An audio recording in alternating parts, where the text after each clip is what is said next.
Dr. Sudhir. First of all, I would like to thank you all for coming here today, as this is our first CME in this new year. Please God bless us, our Nima family, and all with good wealth and lots of happiness. This is my proud privilege to address such an august gathering to conduct this general body meeting today. Before I take my first step towards today's proceeding, I request you all to put your mobiles on vibrating or silent mode, please. As we know, CME conducted by our NEMA members are so worthy, by which we get updated with time to time, and it helps in enhancing our knowledge up to the fullest.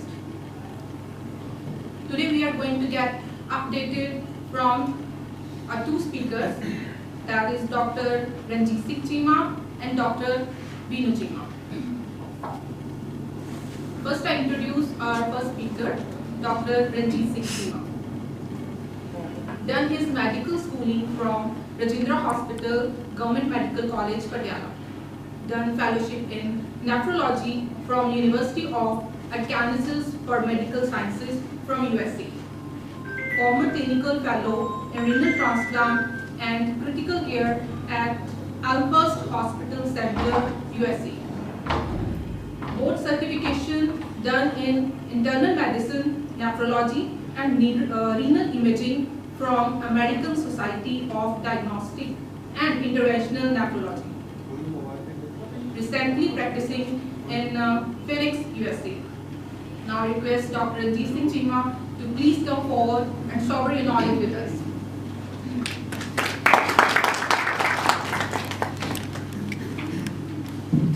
Hello everyone. Thank you for inviting me for this talk. My privilege. Thank you for my introduction. It was pleasant. Thank you. So today I'll be discussing a very basic topic which comprises about 80% of our patient population in nephrology. A simple patient with acute or chronic renal failure. When you see a lab with any abnormal renal function, how do you approach that patient? What comes into your mind? What will you do? What's your initial thoughts, initial management? And when you can handle that patient in the outpatient setting versus when you feel like the patient needs to get bigger, and when do you need to call it wrong? So let's say you have a patient comes to the clinic, hands you these labs, and as you can see, the labs are reporting a trending of 2.1 with a GFR of 24. What comes into your mind? The only thing I can say here is the patient's kidney function is not normal. This may be acute, meaning patient may have normal renal function a few weeks ago, a few days ago, or patient may have been living with this renal function for many years, many months. Since this level of kidney disease does not cause any symptoms, and this may be the very first time he is seeing a doctor. This somebody told him to get his regular labs, and this is what they were reported as. So then we will call it chronic renal failure. And then, or it may be something acute and chronic, meaning GFR may be about 35 to 40 a month ago, a week ago, and something happened recently which led to the drop in his GFR down to 24. So it can any of these, I don't know at this stage. So what steps do you take moving forward? So let me give you a little bit of background of renal function, renal GFR. When I see a patient in my clinic, I try to get some general idea of patient's renal function, meaning renal health, his overall health, and that accounts his age, his race, sex, weight, chronic illnesses. So number one thing is his age. Just like our skin, our other organs are not same as we age, your kidney function is also not same as we age. It slowly deteriorates over time. On the right hand side is the average GFR. When you are born, your GFR tends to be 120 plus. I'm talking about glomerular filtration rate. And as you age, it tends to decline. A person who is 60 or above may have a GFR of about 80, 85, 70, 75. That's absolutely normal for him. but that may not be normal for someone who's at a younger age, like 15 years of age. If you see someone with 12 years with a GFR 70, showing him 10 of 1, he has lost half of his kidneys already at that age. So some thing to look at, age versus GFR. And then based on the GFR, you divide the kidney disease into different stages. Stage 1 is 90 or above. Stage 2 is 60 to 90. Stage 3 is where most of our patient population in CKD is, which is GFR of 30 to 60. And this is where usually a patient is referred to us, because this is the GFR where you actually start seeing the rise in trending above 1. I will come to a different graph and further explaining that. And since this is such a broad stage, it has been further subclassified to 3A and 3B. 3A is GFR of 45 to 60, and 3B is a lower of 30 to 45. And then, so one thing to remember is GFR is not an absolute number. Meaning, by that I mean it's not 100% accurate. If let's say you take a blood sample today and send it to 3 different labs, all 3 different labs may vary the GFR a little bit by like 2 to 5 points. So it can vary on your hydration status, it can vary on your blood pressure at that time, it can vary on what you ate the night before. But these are few things which we need to remember, because these are the things which we use to estimate that GFR, which the 3 things which we use to put into the equation, the EPI equation, which I'll show you in the next slide, which is age, sex, body size, or race. In US, every lab reports the GFR as GFR for African Americans and GFR for non-African Americans. Reason being the muscle mass. Both these races, they have different muscle mass. African American patients tend to be more bulkier, they tend to be more muscular, so they tend to make more fat. So their GFR is generally underestimated, so they correct that for that muscle mass. So just approximately 140 liters of plasma goes through the kidneys per day in a normal person with a body surface area of 1.73, which counts into 90 to 120 ml of GFR in adults. This is probably for someone who is age 50 or above. So this is the basic calculator that I use to estimate GFR if sometimes the lab does not report the GFR.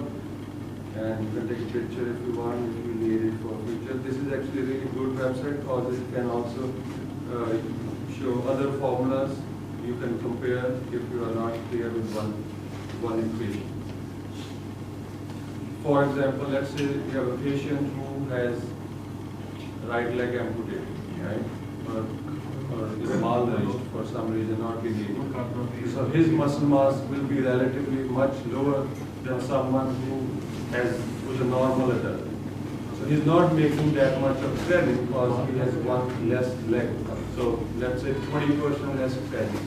And when you use that plasma threading, his GFR will be overestimated, meaning it will appear as if kidney is feeding all that excess threading, but in fact his body is not making that much threading because he has one less leg, right? So that's why in those cases sometimes we use cystatin C. So that's not working. So yeah, again signifying the limitation to our estimated GFR formula. So this is a simple definition of acute kidney injury, which is a rise in creatinine of 0.3 milligram per deciliter within 48 hours or more than 50% within 7 days. When you have a patient who is being monitored inpatient, especially in the ICU, we get these calls all the time, especially in the middle of night, nurse calling us, so patient has not made urine for the last 6 hours, and then we ask them, okay, what's the last creatinine? And she'll say, oh, it's 1. And what does you do? You say, oh, creatinine is normal, everything's good. No, you can look at the urine output. Something's going on there. Maybe it's in shock, or maybe there is something medication, or maybe some other event going on. So you can act accordingly even before you get the labs in the morning. So this is probably one of the most important graphs in my nephrology practice. So on the bottom hand, you can see the GFR rise. On the left hand side, you will see the creatinine rise. And the important thing to notice is, let's say you have a GFR of 120. And you can also have GFR of 140, theoretically. But 120 is basically normal. Anything above 90 is considered normal. By the time your creatinine starts to rise, which is close to 60, you have almost lost 50% of your renal function. So your labs will not pick up this thing. If you just look at the creatinine. So something may be going on from the last many months, especially with patients who have chronic illnesses like hypertension or diabetic. You can see some proteinuria going on for years, but you won't see the rise in creatinine. Because, so let's say you have, just to explain it further, let's say you have a 5-lane road and you have a standard traffic which is like 5 cars coming all the time. And you lose 1 lane because of something, right? But you don't start to see that traffic jam there still, because you still have 4 lanes left. And then you lose another lane, and you still don't start to see that traffic jam. Because the regular production of creatinine is stable. Every day your body makes roughly about 1 gram of creatinine 24 hours, and your kidneys excrete all that creatinine in 24 hours. And you don't see that rise in creatinine until you lose 1, 2, 3 lanes, and then you start to see, okay, the traffic is jamming and the creatinine is rising. So by the time you start to see the creatinine rise, you almost lost 60%. So, and the second thing to notice is initially you are losing a lot more GFR with a little rise in creatinine. But towards the end, let's say you have a GFR of 20 and it goes down to 15, you will see the jump in creatinine from 2 to 3. Why? Because now you are dependent on that little bit of GFR, and the production of creatinine is still the same, but even a little bit of GFR, which is excreting that creatinine being produced, is now leading it to accumulate over hours. So something to remember. So what I put it twice, just reiterating the same thing. Serum creatinine does not begin to rise until the creatinine clearance have halved up to 60. But then second thing that I said, by the time creatinine starts to increase significantly, creatinine clearance is down to less than 10%. So it's very important to look for the risk factors, what other than the creatinine, I'll talk about this later, which you can, which can help you find out what's causing, what's happening, and can act early in the process and prevent the kidney from deteriorating fast. So kidney is a machine. So when I look into the kidney function, when I look into the kidney diseases, when I think about treating the kidneys, I feel like I know a kidney way too much now. Why? Because I feel like I know each and every part. And I start by thinking of kidney as a machine. Kidneys need blood to filter. The blood has to come. Your kidney may be perfect, but if it doesn't get all the supply it needs to filter, it won't work. So that's what is called pre-renal injury. So basically kidney injury can happen from 3 things: pre-renal, intra-renal, post-renal. Pre-renal is everything's good in the kidney. All kidney wants is give me blood, I will filter. If you can't give me blood, I won't filter. And what causes pre-renal? Shock, hypotension, hemorrhage, low cardiac output, hypoalbuminemia leading to hypovolemia. So all those factors which can cut down the flow to the kidneys will cause pre-renal injury. And then everything is good with the supply, but the machine itself is not working. And that's what intrarenal damage, intrarenal failure is.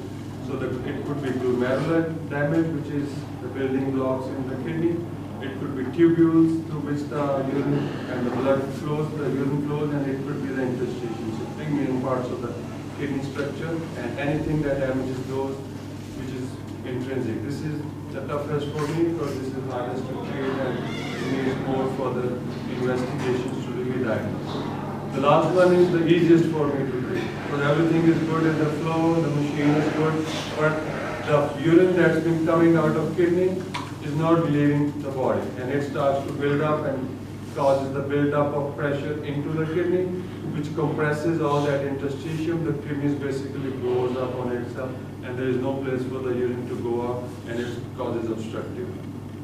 So what are the causes for this?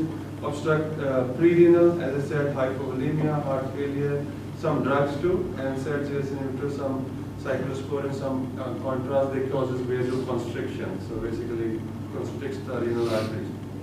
Intrarenal, and already discussed, it includes acute tubular necrosis, which is the most common reason for intrarenal damage. And then mostly the second most common is nephrotoxins. Renu is going to talk more about antibiotics and other nephrotoxins in detail. The other one is rhabdomyolysis, then of course very rare but very hard to treat, including cumbersome management, including biopsies and starting cytotoxic drugs, which is glomerulonephritis. And then of course acute interstitial nephritis, which is allergic, basically kidney allergy. And then the post-renal. The post-renal causes could be a stone lodged somewhere, most common being the benign prostate hypertrophy in our elderly population, and same way prostate cancer, and sometimes some tumors. We had a patient with a big uterine tumor, so big she didn't know anything about, but it started compressing the ureter and had bilateral hydronephrosis on the ultrasound, which led us to do CT scan, what would be the cause, and we diagnosed her with the tumor. And we also see this similar picture sometimes post surgeries, after operation. Sometimes surgeon can nick or cause any injury to the ureter, which causes some stricture or blockage. Since our topic was antibiotics, I will definitely want to touch on acute interstitial nephritis. So basically, I call it as allergic reaction in the kidney. It's an inflammation caused by invasion of interstitium by the neutrophils. Most commonly, it's caused by drug. Most notorious being methicillin, nafcillin. We don't use these two drugs very commonly anymore. Methicillin not at all. Nafcillin barely. The most common one we use is piperacillin, tazobactam, and sometimes being used with combination of vancomycin and leucin. So when we see both of these two together, they really accelerate this acute interstitial nephritis. Other very common drugs used which can cause AIN is non-steroidal anti-inflammatories, PPIs, Bactrim. And then one thing to remember is this is not dose dependent. Even one pill or one injection of this drugs can cause this kind of injury. And other thing is you may not see this allergic reaction the very first time, but you can see it at the second dose. So you can't really rule it out saying the patient already was treated with this and he never developed any kind of allergy, but why he is allergic now. So usually rash, fever, eosinophilia, eosinophiliuria as the triad of AIN, but in reality, you need to have an eye for it. You may not see all these things together. You may only see one, or you may not see any of these just rise in trend, and you have to correlate with the start of the new drug which may lead to this. So the treatment includes identifying and stopping the offending drug. Then usually it should resolve. If not, sometimes you need to start some steroids just to suppress the inflammation. And really you may need to do biopsy, and sometimes you need to use cytotoxic drugs, mycophenolate 1 gram or 2 gram EAD, which frankly I have never need to use it. Steroids are sufficient. 4 to 6 week course of tapering dose of steroids does well for this kind of patient. And second most common cause, actually the first most common cause of intrarenal damage is acute tubular damage. This is the bread and butter of our inpatient practice. Patient gets admitted for any kind of ICU admission, which leads to shock, drop in blood pressure. Just a few hours of hypotension can cause serious ischemia, leading to the sloughing of tubular cells causing tubular damage. And second most common is sepsis, infection. So we use vancomycin a lot. Almost all the patients admitted to ICU, since MRS is very prevalent there, they need to start on vancomycin along with any other broad spectrum antibiotics. So usually this is the point of contention between me and Venu, because they tend to start it and we tend to stop it. so yeah, definitely take measures. And lastly, minor glycosides. This is also one of the very common causes of acute tubular damage. So let's come back to that lab. Let's say you are sitting in the clinic and you see this lab. Again, I don't have all the information. All I can say on this point in time, which is December 23rd, 2022 on 5:40, this patient's kidney function was this. I need to know more about this patient. So I start taking the history.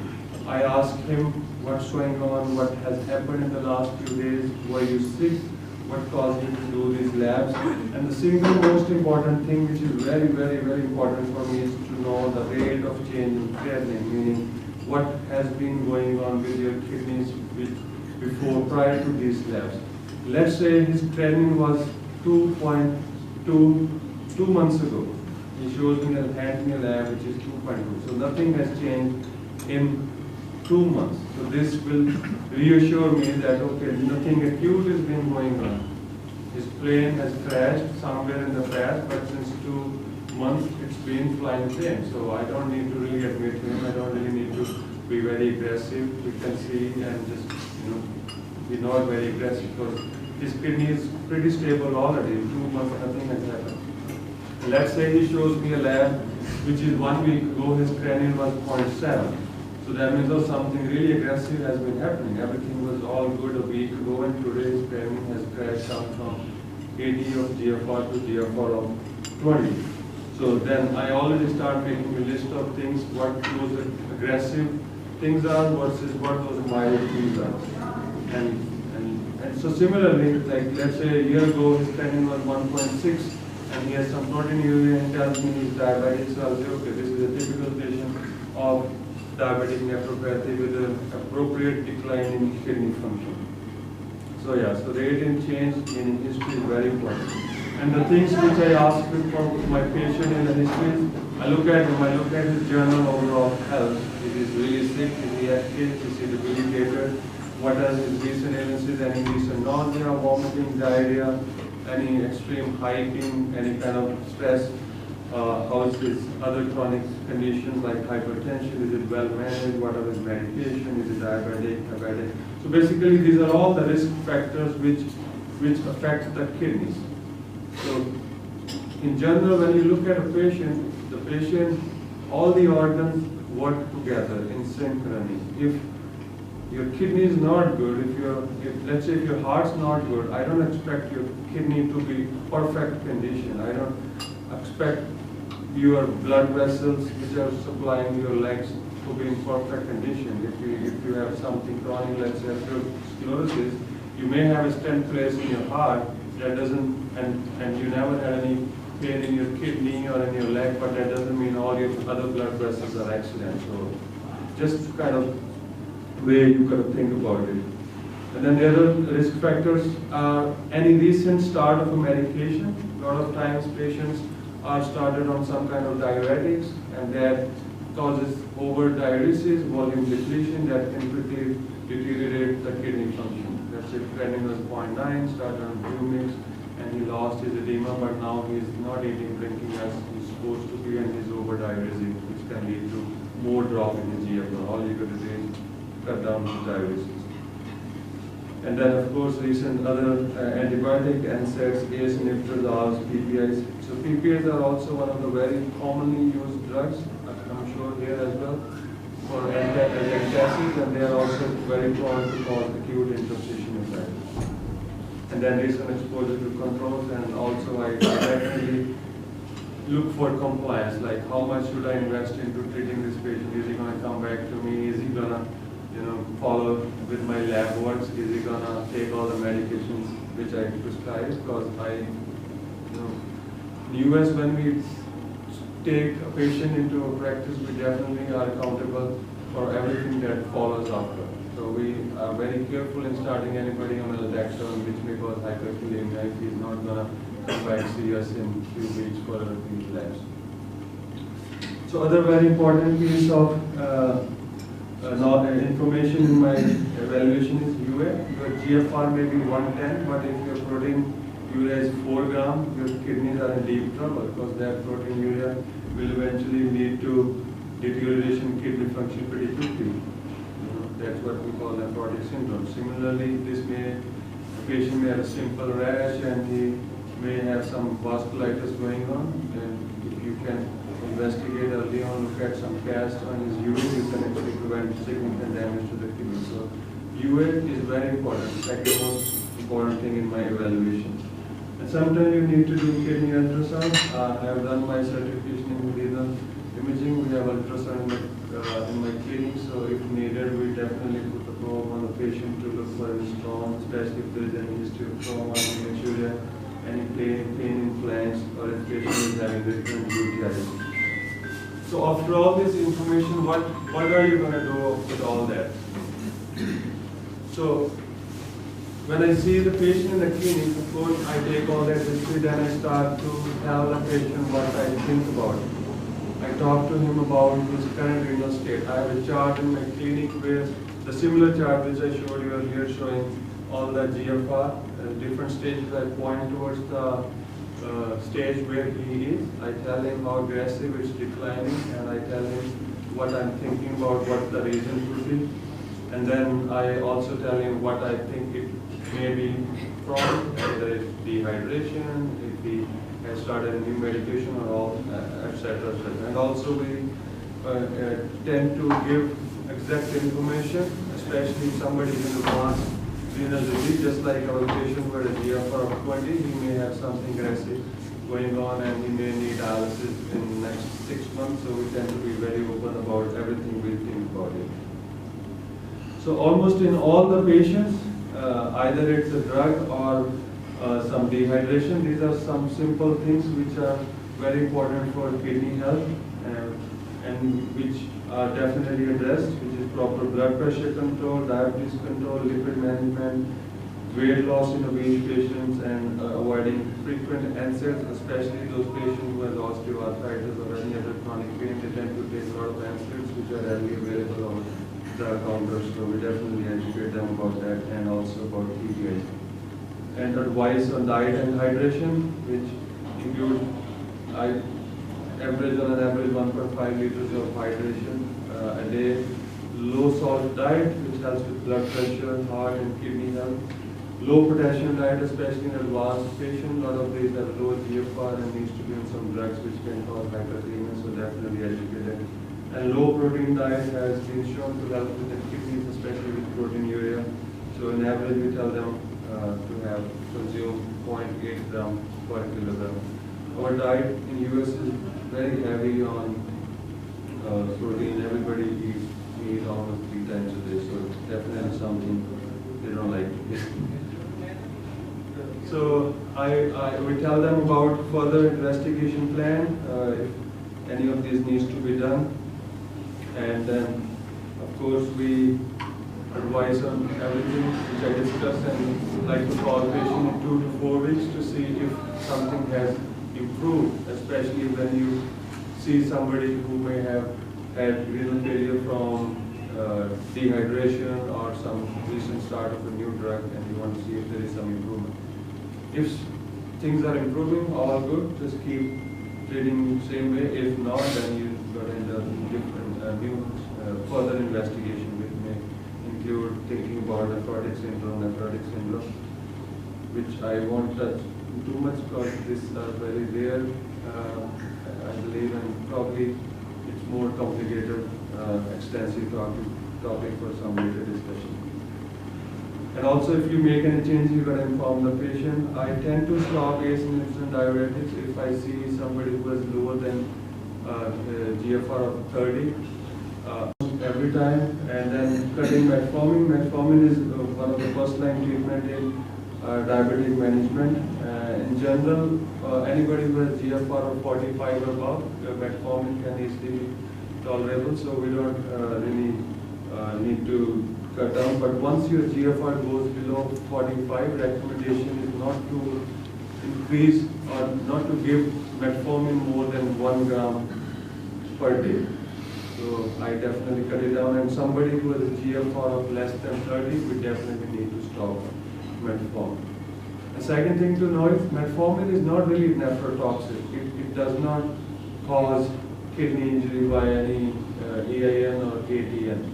A lot of time patients, they Google and then learn about, okay, me being on metformin, why my PCD started, when we knew I have kidney disease, blah, blah, so we need to educate them. It's the metabolites that accumulate with the drop in GFR, which leads to acidosis, which leads to further damage in the body, which may include kidney injury. The reason we need to worry about the dose. So when it's time to refer to nephrology, so you can manage anybody who has a stable CKD. CKD usually does not cause any kind of symptoms. If somebody has diabetes, somebody has hypertension, you may have drop in GFR, some proteinuria. Diabetes can also cause a little bit of hematuria.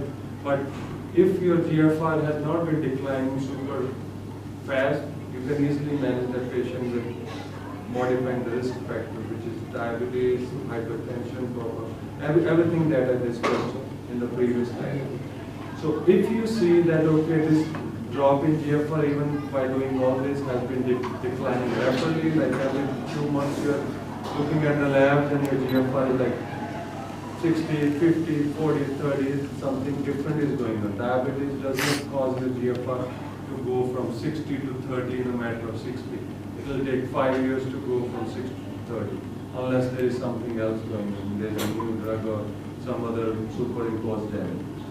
And it's advisable to refer to nephrology if GFR is below 30, because that's when, in stage 4, when you start to see complications, and that's when we need more frequent monitoring. And of course, if you have heavy proteinuria and hematuria, rapidly declining kidney function, you may need kidney biopsy and cytotoxic drugs.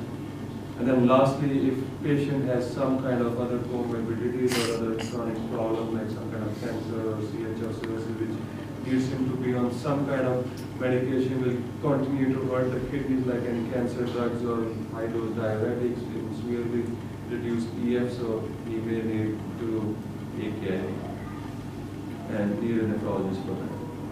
I just want to touch a little bit on diabetic nephropathy, because this is one of the most common causes of chronic kidney disease.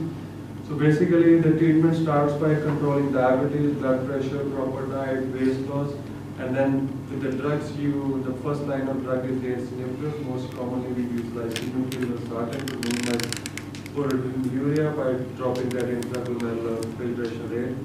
The 2 newer drugs which we started using lately are SGLT2 inhibitors, and I'm sure we use these here as well. And then recently we have been a lot of reps coming us with finally, I haven't started using this. I usually tend to wait for a year or 2 to really see the real world effects of this medication. And it has a different mechanism action compared to spironolactone, it being non-steroidal. It has shown the reason it's been more promising is because it causes less hyperkalemia, especially in those patients who have advanced CKD with GFR below 30, and it has been shown to improve more decrease in proteinuria, and also it has shown a lot of cardiac benefits as well as helps with ventricular remodeling after MI. So think I already mentioned that CKD 1, 2, 3, everything may seem okay on your labs, but you need to just keep a watch.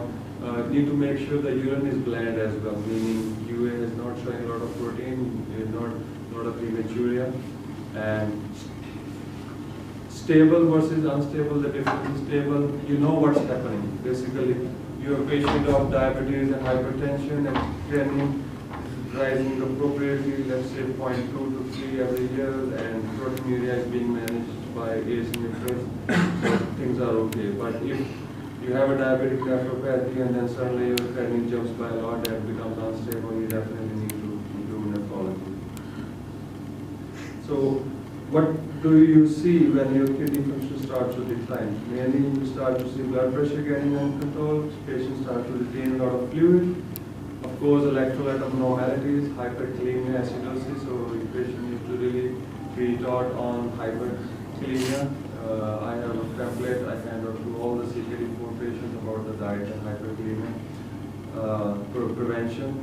So acidosis, everything we eat has a lot of acid in it, and our kidneys are efficient in cleaning all that acid. Once your kidney function starts to go down, your body is not getting rid of all that acid. So you see that acid build up in the plasma. And your CO2 on the labs will start to go down. And this acid actually is a risk factor. The higher the acid build up in your system, the rapidly your kidney function declines. So that you definitely need to treat that. And the treatment of this is very simple, baking soda. So we have sodium bicarbonate tablet. We just tell them patient to take those.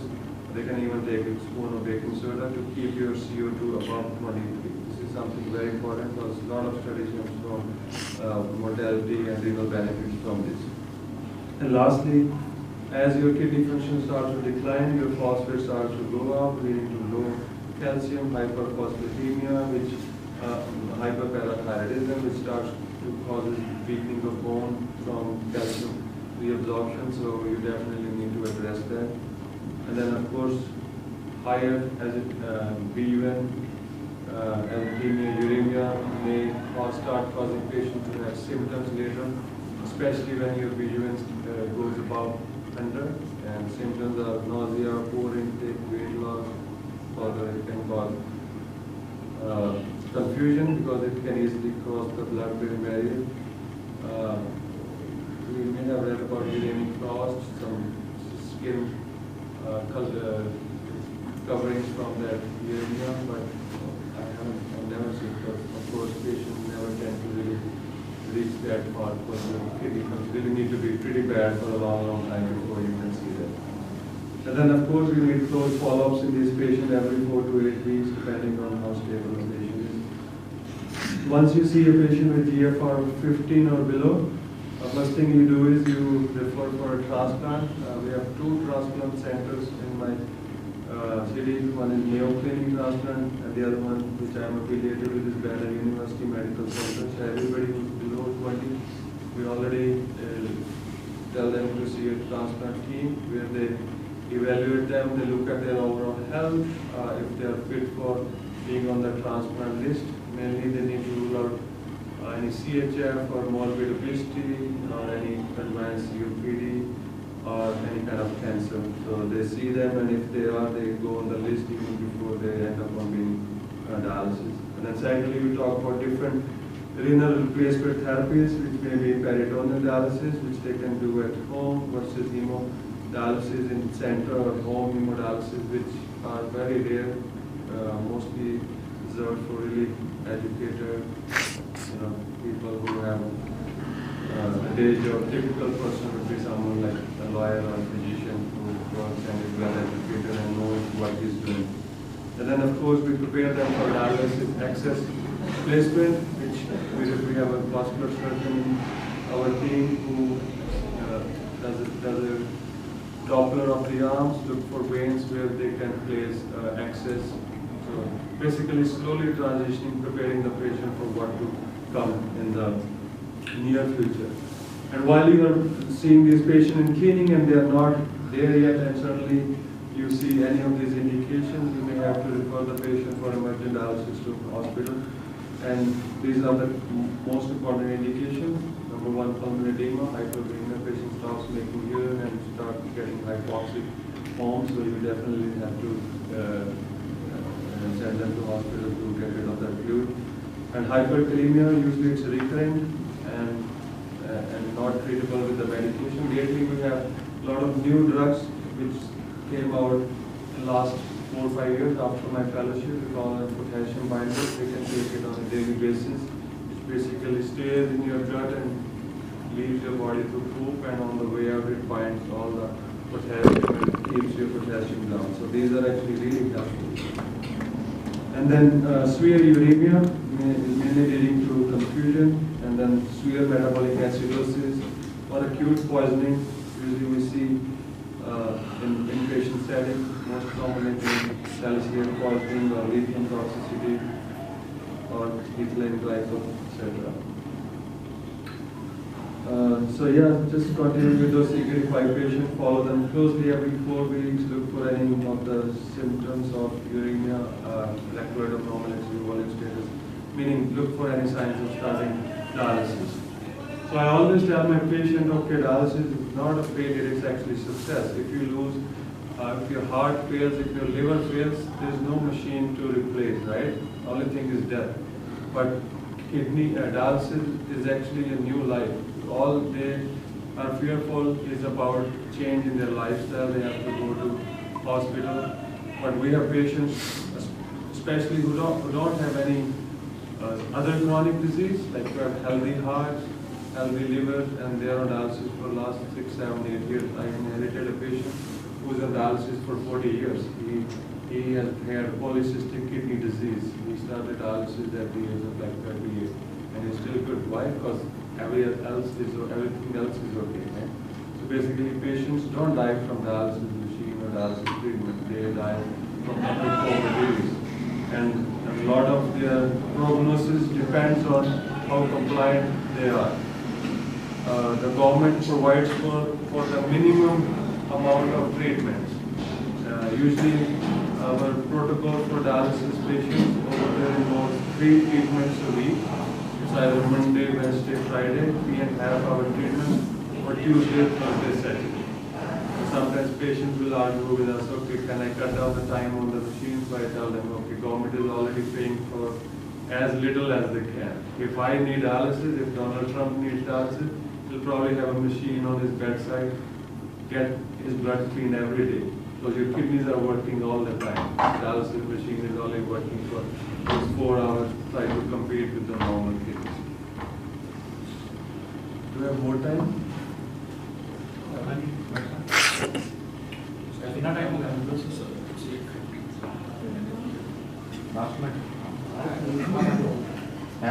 They have more time? So 10 minutes. Okay. So I mean, basically I'm pretty much done with the outpatient setting. I didn't prepare a lot of inpatient slides, but I did make some like few inpatient cases I can discuss, and I can just talk about the general approach to a patient. So this is a patient I saw just before, I think last week of my inpatient practice. So they called me for acute kidney on chronic kidney disease. I think this is the same slide I've been using in the outpatient setting. So this is I'll just read out my HPI. So what is my thinking process when I see this patient? So this is Miss George. She is a 75-year-old female. I already know she has stage 4 kidney disease. She follows with my partner, Dr. Kang at Southwest Kidney Institute, Thunderbird office. And she has it, so I start getting the history, and she has a history of infrarenal abdominal aortic aneurysm rupture with repair in the recent past. And her baseline GFR is 25. So I know, okay, today's day, the kidney function is pretty much same as it has been in the past. And now she is coming in with chief complaint of mid-abdominal pain going on for 2 weeks, nausea, vomiting, in order to be hypertensive, blood pressure in 190 with headache. So she is laying in the ER, and our ER physician is concerned because he's thinking he's having a recurrent abdominal aortic rupture. So he calls me, he's saying, I want to give him contrast. And what do you think, and how are you going to protect this patient who is already in stage 4 from that contrast? So of course, I see him, I look at all his information, and then this is my plan. So what do? This is my assessment. CKD stage 4 has a baseline, so nothing needs to be done. And I will call for contrast-induced nephrotoxis disc. He has uncontrolled hypertension, abdominal pain. And then basically my plan is, so I tell him, okay, this is what's going to happen. The contrast is needed. I tell him the need for the contrast. I am not there to tell him, okay, we don't want to give him contrast because we and we are pushing in the same thing. She needs that and we are here to do the best for her. So I already explained her, okay, we're going to give you that. And there's a good chance your kidneys may fail and there's a good chance she may need dialysis in the near future. So I make sure this, so basically contrast. So this is basically everything you need to do for contrast-induced nephrotoxicity. You want to volume expand the patient, deplete all the volume depletion. You want to hold off gas inhibitors because they causes renal arterial vasoconstriction, which leads to cut down of blood flow. You need to cut down, stop any metformin or NSAIDs patient has been taking because they are also nephrotoxic. You want to tell the radiologist to minimize the contrast dose. And then you also want to make sure you don't need to repeat these contrasts every few days. If you need to look for anything, just make sure you do it. And then you give mucomist, which is acetylcysteine, which has shown to help to some extent. Lately, studies have been not showing much benefit, but I still use it because that's something I can give. Otherwise, there is no other medication to give other than just standard preventive measures. So I stop any of the ACE inhibitors, I put him on PRN hydrolazine, I resume other blood pressure medication, I tell them to monitor labs daily and just follow up. And I also, very importantly, order them to give all the medications based on the GFR. So this is something very important. So whenever you are, my mentor in my nephrology practice told me, he asked me like, what would you do if you are 99% sure about something and you have a patient to treat? I said, what? He said, you have to be 100% sure. You go and read about it and you look for it. So every time I order medication, there are a lot of medications which I commonly use. I remember all the doses from top of my head, but there are certain newer drugs. Every time I have my app on my phone, I open my app and definitely want to dose the medication based on the GFR. I don't want to give something higher dose for a patient who has GFR 25. So these are the repeat labs, and you can see from 21st, 22nd, 23rd, patient did pretty well. The CAT scan came back negative. The renal function stayed normal after all the measures, and she was discharged after blood abdominal pain management and blood pressure control. Just a couple of more cases. This is okay. So this is interesting. This was also on the same day, December 21st. This is Mr. Ginsburg, 83-year-old male with a stage 4 kidney disease, GFR of 16 to 18, follows Dr. Flick at Southwest Kidney Institute. So he came in with feeling weak and with poor oral intake. Labs reported potassium of 7.2, GFR of 6, severely acidotic, I think his pH was 7.1, and then BUN of 125, as you can see all the labs above, and I was consulted for same. So his hyperkalemia was managed inpatient with standard cocktail, which includes insulin to push all the potassium into the cell. So basically, all insulin does is it moves the potassium into the cell. It doesn't do anything to get rid of potassium from your body. So if you leave that patient, potassium will eventually come out of the cell again, if his kidneys are this bad. So, and secondly, you give dextrose along with to make sure patient does not get hypoglycemic. You did give calcium gluconate, which is life-saving to stabilize heart membrane, so that patient doesn't go into arrhythmia. And then other things are some kind of potassium binder like Kexolate or Calma. And then sometimes we also use an albuterol inhalers. They can also help to some extent. That's standard treatment of hyperkalemia. So he was otherwise feeling well, not complaining of any nausea, vomiting, shortness of breath, chest pain. So he's a typical patient, 83-year-old male. So one thing I want to rule out, like he is relatively not very sick. He's feeling weak with poor intake. And then he's 83 years old. Number one thing which is most easy to treat is to make sure he's not obstructing, right? So I placed Foley right on the bedside and 1.2 liter came out right. So now what do you do? And so he's feeling much better after placement of Foley, currently on bicarb drip because of acidosis, and of course I missed bicarb. Bicarb is also very important in the treatment of hyperkalemia because acidosis is H ions, they go into the cells with K positive cells which are potassium cells into the plasma, and in order to reverse that acidosis you need bicarb. So bicarb makes your acidosis improving, so H ions goes down and potassium goes back into the cells. And then currently on bicarb drip, I discussed with him in detail the possible need for dialysis today. And then he said no, he's very reluctant on starting dialysis. He's saying, oh, treat me medically, don't start me on dialysis. So what do? I put him on bicarb drip, I placed Foley recheck lab. So there's some errors in the wording here. But so what do I see here? I see so I did dialyze him. I did dialyze him. Why? Because even though he's obstructive, what's his overall health of his kidneys? His GFR on a very good day is 16 to 18.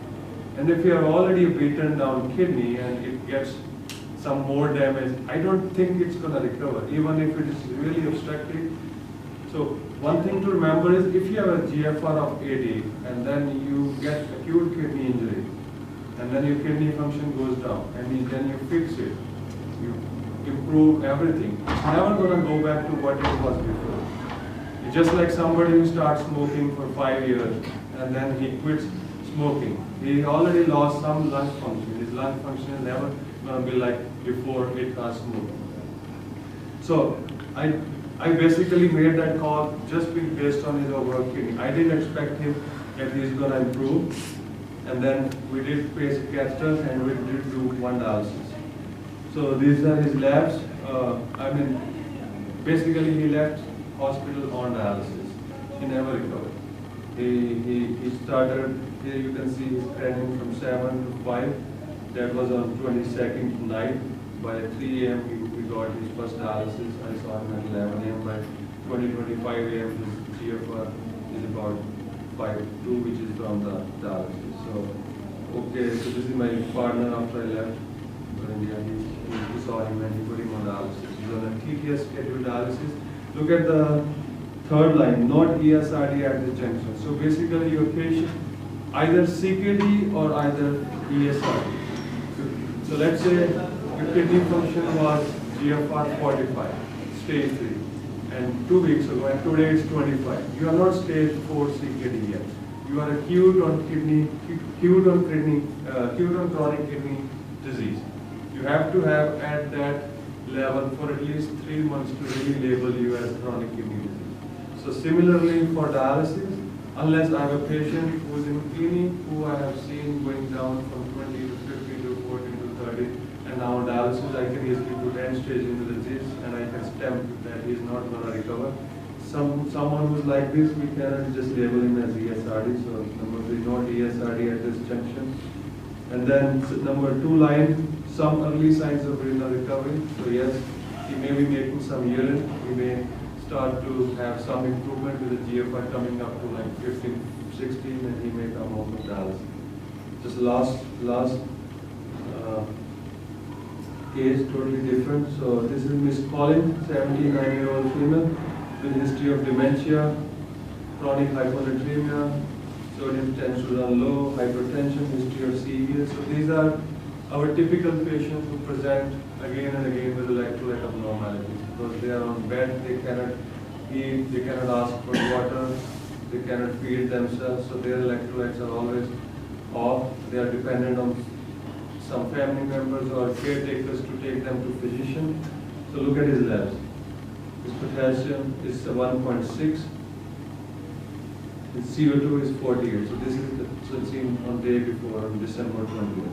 So basically called me for hypokalemia, alkalosis, hyponatremia, and patient was already admitted to ICU, daughter was on bedside, patient lives with her son, daughter takes care of few days a week, son was probably busy, didn't bother to take care of his mother, and then when daughter came and saw his mother being sick and brought her to the hospital. So so I took some history. Basically, we know what's going on. The other important thing I saw was patient recently was started on hydrochlorothiazide, which should not be done on patients who are chronically on bed bound or weak or have poor oral intake. You should be very careful of starting some diuretics in these patients.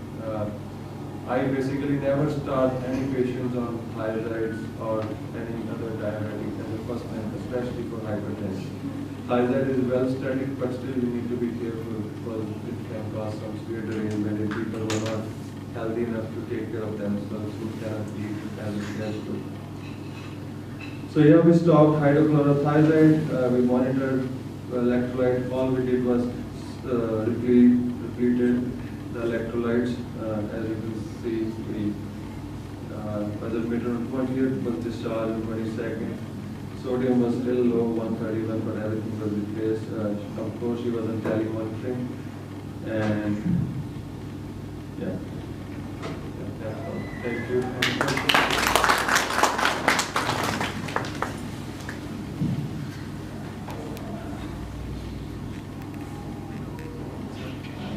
Any questions?